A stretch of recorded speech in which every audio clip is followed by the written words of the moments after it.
सुबह 4 बजे का वक्त था। आज हमने एक कैदी को फांसी की सजा देनी थी। आज इंतहा की सर्दी थी। फांसी घाट के ऊपर जो छत बनी थी वो भी टूट चुकी थी और सर्द हवाएं चल रही थी, क्योंकि ये जेल बहुत दूर दराज इलाके में बनी हुई थी। इस कैदी का नाम मोहम्मद नसीर था। इसने अपने ही सगे चाचा को इस दुनिया से रुखसत किया था। इसे फांसी की सजा दी गई थी और आज अपना वक्त पूरा करने के बाद इसको फांसी घाट की तरफ लाया जा रहा था। मैं इस जेल का जेलर था और ऐसे मुनाज़े में ज्यादातर हर तरफ खामोशी छाई होती है। कैदी भी बहुत परेशान होता है, डरा हुआ होता है। कुछ लोग तो डरते हैं, चीखते हैं, चिल्लाते हैं, लेकिन ये शख्स बिल्कुल चुपचाप सीधा चलता आ रहा था। ऐसे चल के आ रहा था जैसे इसको कहा गया है कि आपको गेल प्राइस से नवाजा जा रहा है, आपके अपना प्राइस वसूल कर लें। और सिर्फ इतना ही नहीं, इसके चेहरे पर मुस्कुराहट भी थी। इसकी आंखें भी बड़ी बड़ी थी और आंखों में एक पल को भी खौफ नहीं था। मौत बड़ी अजीब चीज है। बहादुर से बहादुर इंसान भी मौत से डरता है, और वो इंसान मौत से बिल्कुल भी नहीं डर रहा था। ऐसा नहीं था कि वो अपने जज्बात छुपा रहा था, उसके अंदर डर के जज्बात थे ही नहीं। मैं हैरान रह गया। मैंने कहा, ये क्या मामला है? जब उसे थोड़ा करीब ले आए तो मैं उसके बिल्कुल साथ ही खड़ा था। मैंने कहा कि अगर तुम्हें रोना नहीं आ रहा तो कम से कम अपनी मुस्कुराहट को तो छुपाओ। ये क्या कर रहे हो? उसने कहा, मेरी मुस्कुराहट की वजह अगर आप जान जाएं तो आप भी हैरान रह जाएंगे। और मैंने सुना है कि इस पॉइंट पर मुझसे मेरी आखिरी ख्वाहिश पूछी जाएगी। वो एक लंबा धड़ंगा सा आदमी था। उसका कद शायद 6 फुट 7 इंच था और वो एक मिस्त्री था। लोगों के घर बनाने का काम करता था। इतनी सर्दी थी कि वो भी सर्दी से कांप रहा था, लेकिन उसके लिए तो आज की इस जिंदगी का आखिरी दिन था। मैंने कहा, हाँ बताओ, क्या है तुम्हारी आखिरी ख्वाहिश? मुझे पता था कि कोई अजीब सी ख्वाहिश होगी। वैसे ज्यादातर लोग आखिरी ख्वाहिश यही करते हैं कि हमें बहुत सारा खाना खाना है और या फिर किसी अपने से मिलना है। ये उसने किसी को भी नहीं बुलाया था। इतना तो हमें पता था कि उसका एक खानदान जरूर था, लेकिन इससे मिलने के लिए भी कोई नहीं आया। ये आदमी ऐसे ही लग रहा था जैसे गाँव के लोग होते हैं, सारी जिंदगी खेती बाड़ी करते हैं। इसने कहा, मेरी आखिरी ख्वाहिश बड़ी अजीब है साहब, क्या आप पूरी करेंगे? मैंने कहा, हाँ पूरी करवा देंगे। उसने कहा कि नहीं, आप खुद पूरी करें। मैंने कहा, क्या मतलब? उसने कहा, मेरी फांसी यानी कि मेरी मौत के पूरे 3 महीने बाद आप जाकर मेरी कब्र को जरूर खुलवाइएगा और देखिएगा कि इसके अंदर क्या मामला है। मैंने कहा, ये कैसी ख्वाहिश है तुम्हारी? ये सुनकर थोड़ा हैरान हुआ। उसने कहा कि यही आखिरी ख्वाहिश है और इस ख्वाहिश को पूरा करने के लिए आप मुझे भूल नहीं पाएंगे। उसने कहा, फिर पूरे 3 महीने बाद आप मेरी कब्र को जरूर खुलवाइएगा। मेरी कब्र कुशाई कराने की इजाजत मैं आपको खुद अपनी जिंदगी में देता हूँ। इसके बाद आपको पता चल जाएगा कि मैंने ये ख्वाहिश क्यों की थी। मैंने कहा कि ठीक है। और इसकी आखिरी ख्वाहिश में ये भी लिख दिया कि इसकी आखिरी ख्वाहिश क्या है। हमें पूरा रिकॉर्ड रखना पड़ता है इस फाइल में। इसके घर का पता भी था और इसके बारे में मालूमात भी। वो शख्स इस दुनिया से चला गया। जैसे कि इस जेल में फांसी दी जाती थी, इसी तरह का माहौल था। उसके बाद उसकी मैयत को उसके घर भिजवा दिया गया और मैं अपने कामों में लग गया था। लेकिन आज इस बात को तकरीबन 2 महीने गुजर गए थे और वो हमेशा मेरे ख्वाबों ख्यालों में रहता था। मैं उसके बारे में सोचता रहता था। कभी कभी मैं बार बार कैलेंडर को देखता और सोचता कि 3 महीने कब पूरे होंगे। उसने कहा था, पूरे 3 महीने बाद जाकर आप देख लीजिएगा। और मैं हैरान था। मैं इंतजार कर रहा था। ये भी तो हो सकता था कि वो मरने से पहले ही कोई उल्टी सीधी हवेली फेंक रहा हो कि मरने तो वैसे भी लगा हूँ, क्यों ना कोई अजीब सी बात करके इस दुनिया से जाऊं। लेकिन फिर भी मुझे उसकी कब्र कुशाई करवाने की इजाजत उसने खुद ही दी थी और मैं ये काम करना चाहता था। जैसे ही वक्त पूरा हुआ और 3 महीने हो गए, मैं उसकी कब्र कुशाई करने के लिए चल पड़ा। मैं अपने साथ पूरी टीम लेकर गया था। मुझे काफ़ी सारे लोगों की ज़रूरत भी थी। मैंने अपने मोबाइल का कैमरा भी ऑन रखना था। मैं देखना चाहता था कि उसकी कब्र के अंदर क्या मामला है। कहीं वो ये तो साबित नहीं करना चाहता था कि वो बेकसूर था, लेकिन ऐसी बात नहीं थी। उसने खुद अपना गुनाह कबूल किया था। उसने अपने सगे चाचू को इस जहान से रवाना करवाया था और उसने कहा था कि मुझे अपने हक में और कुछ नहीं बोलना। आप लोग मुझे जो चाहे सजा दें। उसका चेहरा भी मेरी आंखों के सामने था। मेरे साथ वो लोग थे। मैंने उनको इशारा किया कि कब्र को खोदने का काम शुरू किया जाए। थोड़ी देर बाद वहां से एक मुफ्ती साहब गुजरे। उन्होंने कहा, ये क्या कर रहे हो? मैंने कहा, कब्र कुशाई कर रहे हैं। उन्होंने कहा, किसकी कब्र है? क्या इसके घर वालों से इजाजत ली है?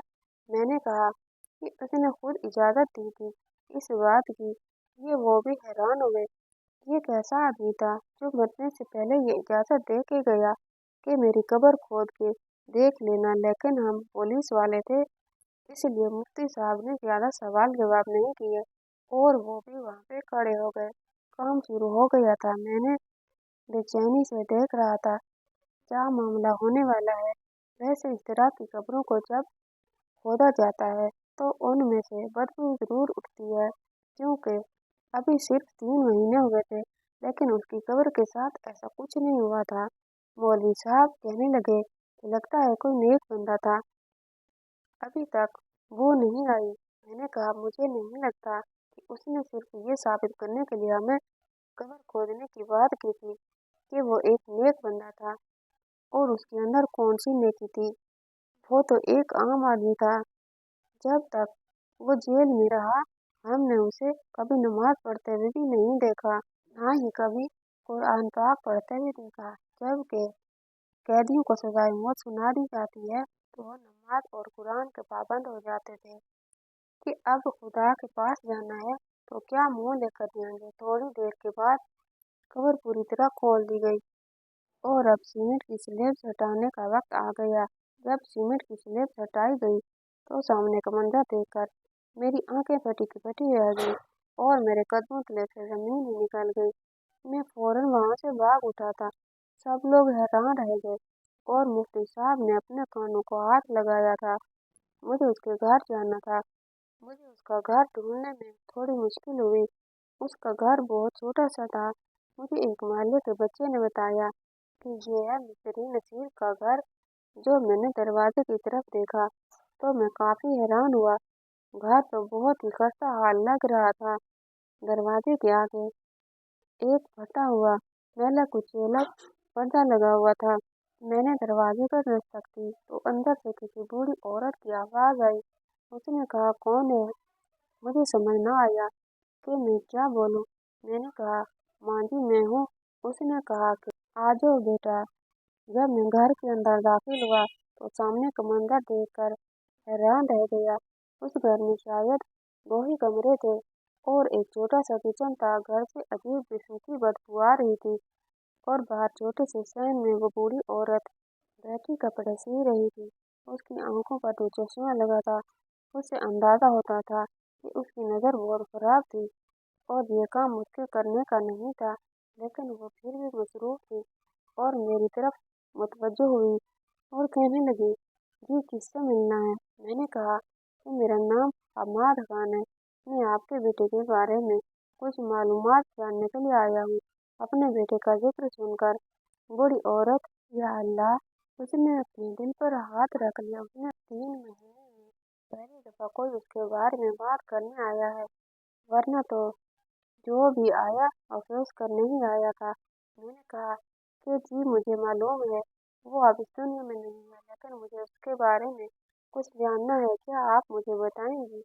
उसने कहा कि एक माँ अपने बेटे के बारे में बताने से भला क्यों घबराएगी। मुझे तो अच्छा लगता है जब कोई उसके बारे में बात करता है। वो तो अब दुनिया में रहा ही नहीं, उसकी यादें ही हैं।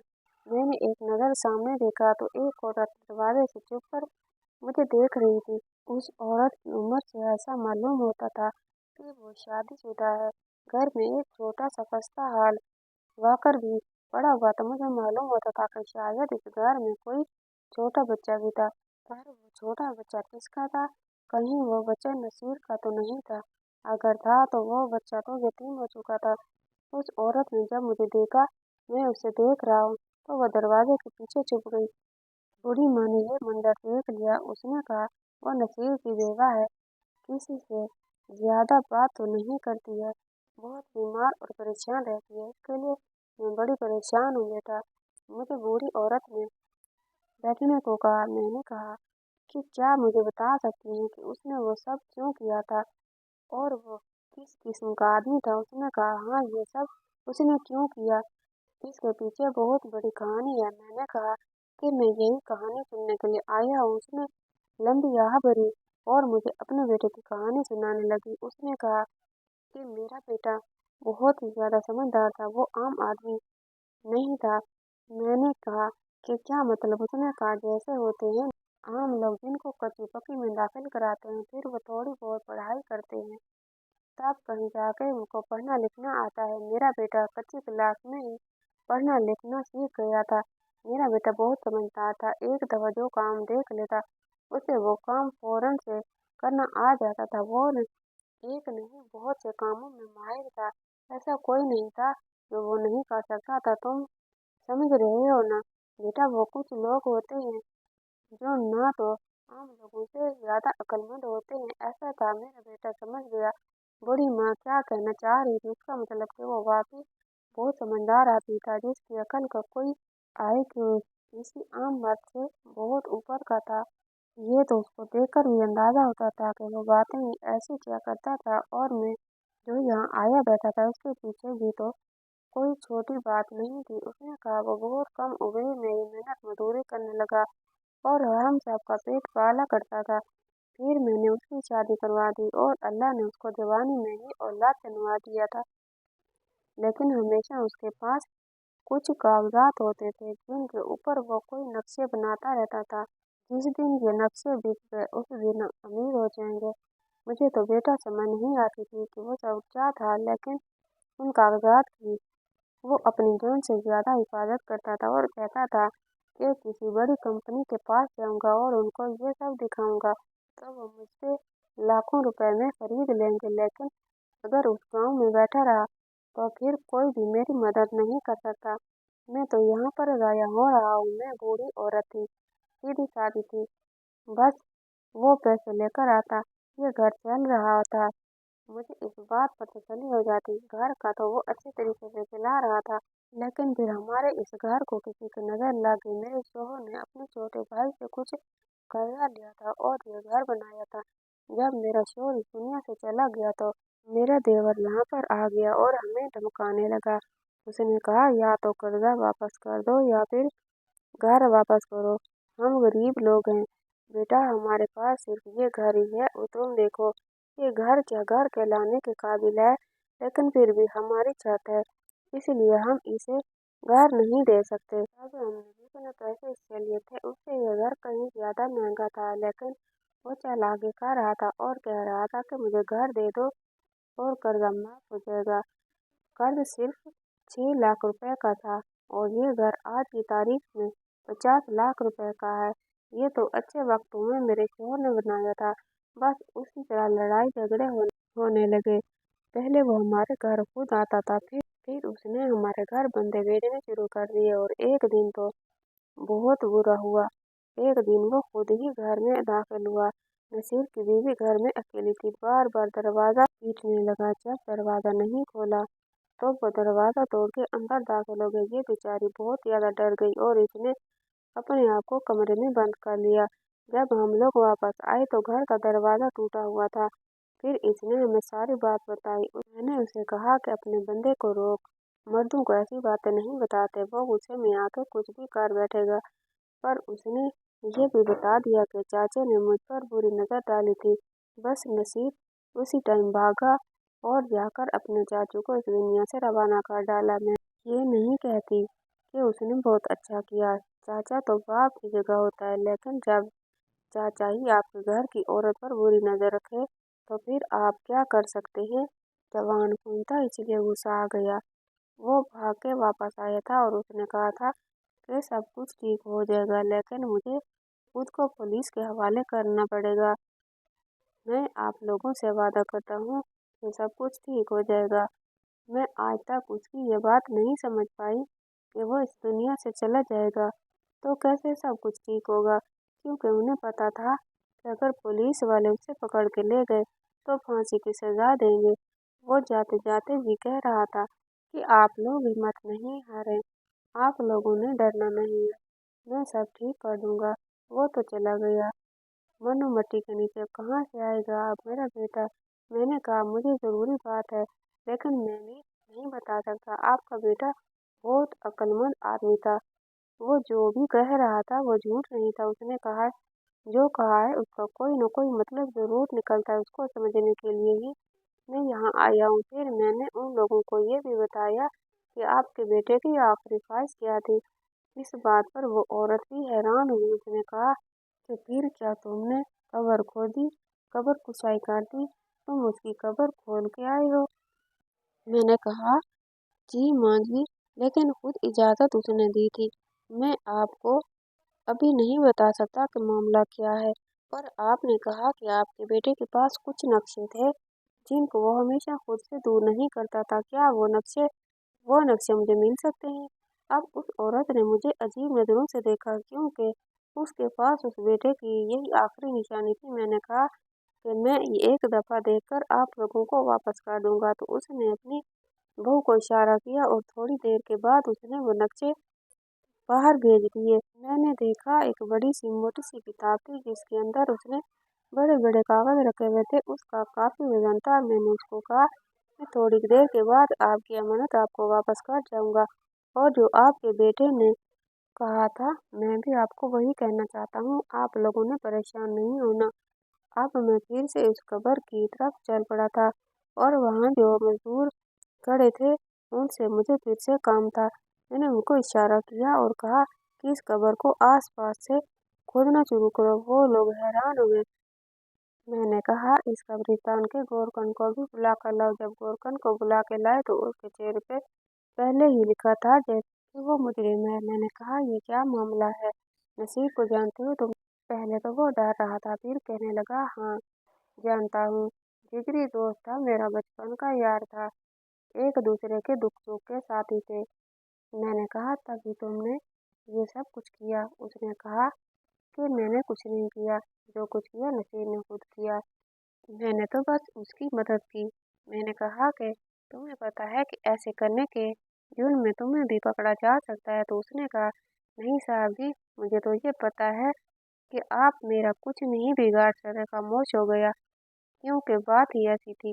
दरअसल मामला ये था कि जब हमने नसीर की कब्र को खोला तो कब्र अंदर से बिल्कुल खाली थी। उसके लिए हमें उसकी कब्र से तो कोई बू नहीं आई और ना ही कोई अजीब मंजर देखने को मिला था, क्योंकि नसीर अपनी कब्र के अंदर था ही नहीं। और ये जो नक्शाजात उसकी अम्मी ने दिए थे और कहा था कि नसीर बहुत ज़्यादा समझदार और टैलेंटेड आदमी था और एक बहुत अच्छा मिस्त्री था, लोगों के घर बनाया करता था। वह इसी बात में मशहूर था कि उसे छोटे से छोटी जगह के बारे में बताते कि यहाँ पे घर बनाना है तो वहाँ ऐसा घर बनाता था कि दो चार कमरे भी डाल देता, किचन भी निकाल लेता, सैन भी निकाल लेता था। सब लोग हैरान होते थे कि छोटी सी जगह पर इसने कितनी सफाई से इतना अच्छा और कुशादा सा घर बना डाला कि जरा सा भी इलाका जाया नहीं हुआ। ये उसका टैलेंट था और यही उसने किया था। उसने अपनी कब्र के अंदर से एक रास्ता बनाया था, जो रास्ता उसने दूसरी तरफ से निकाल दिया था। यानी जब हम लोगों ने उसे उस कब्र में डाला तो वो कब्र के अंदर से ही किसी सुरंग की तरह किसी रास्ते से निकलकर भाग गया। लेकिन सवाल यही था कि जब हमने उसे फांसी दे दी तो वो बच कैसे गया? इसका जवाब भी मुझे मिल गया था, और ये कि शायद वो मरा ही नहीं था। पर ऐसा कैसे हो सकता था? मैंने गोरकन से कहा कि वो कहाँ है। उसने कहा मैं नहीं बताऊंगा।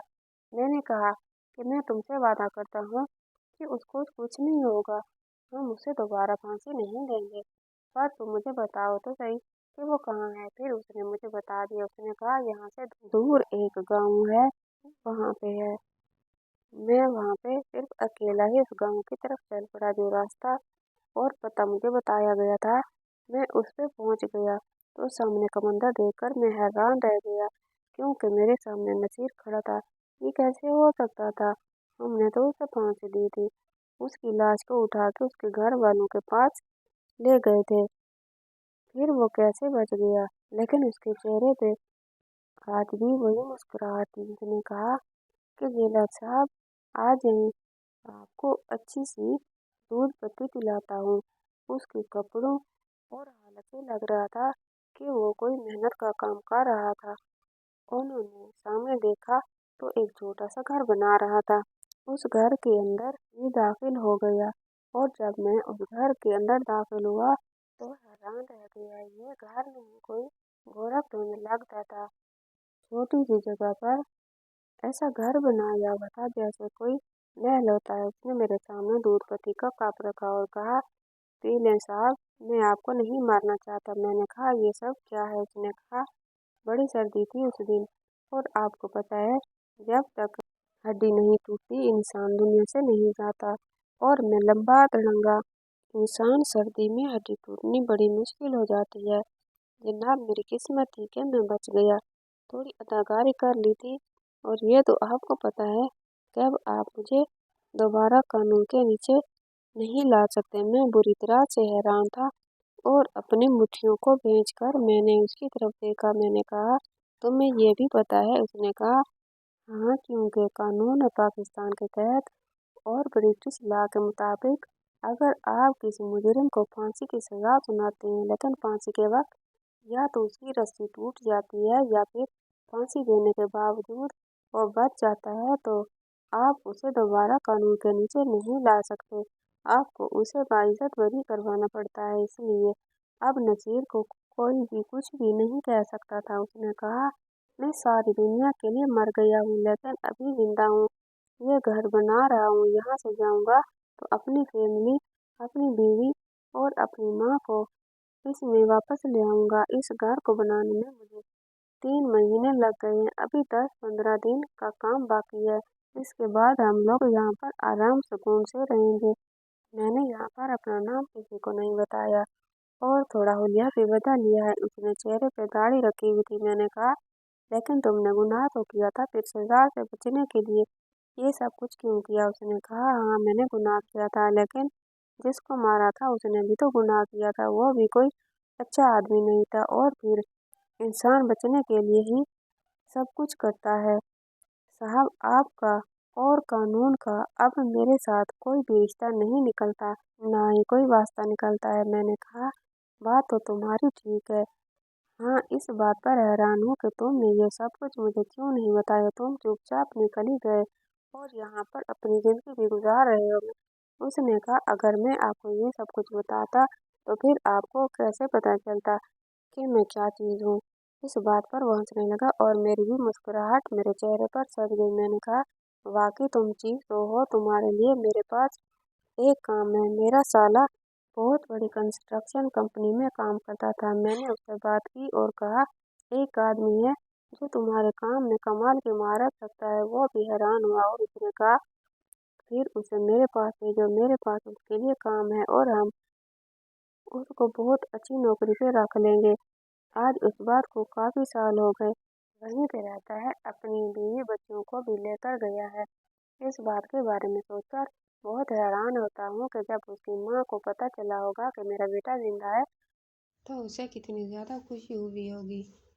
तो ये कहानी आपको कैसी लगी, कमेंट बॉक्स में राय का इज़हार ज़रूर कीजिएगा, और वीडियो को लाइक और चैनल को सब्सक्राइब करना मत भूलिएगा। इंशाअल्लाह ताला अगली वीडियो के साथ हाजिर होंगे। तब तक के लिए अल्लाह हाफिज़।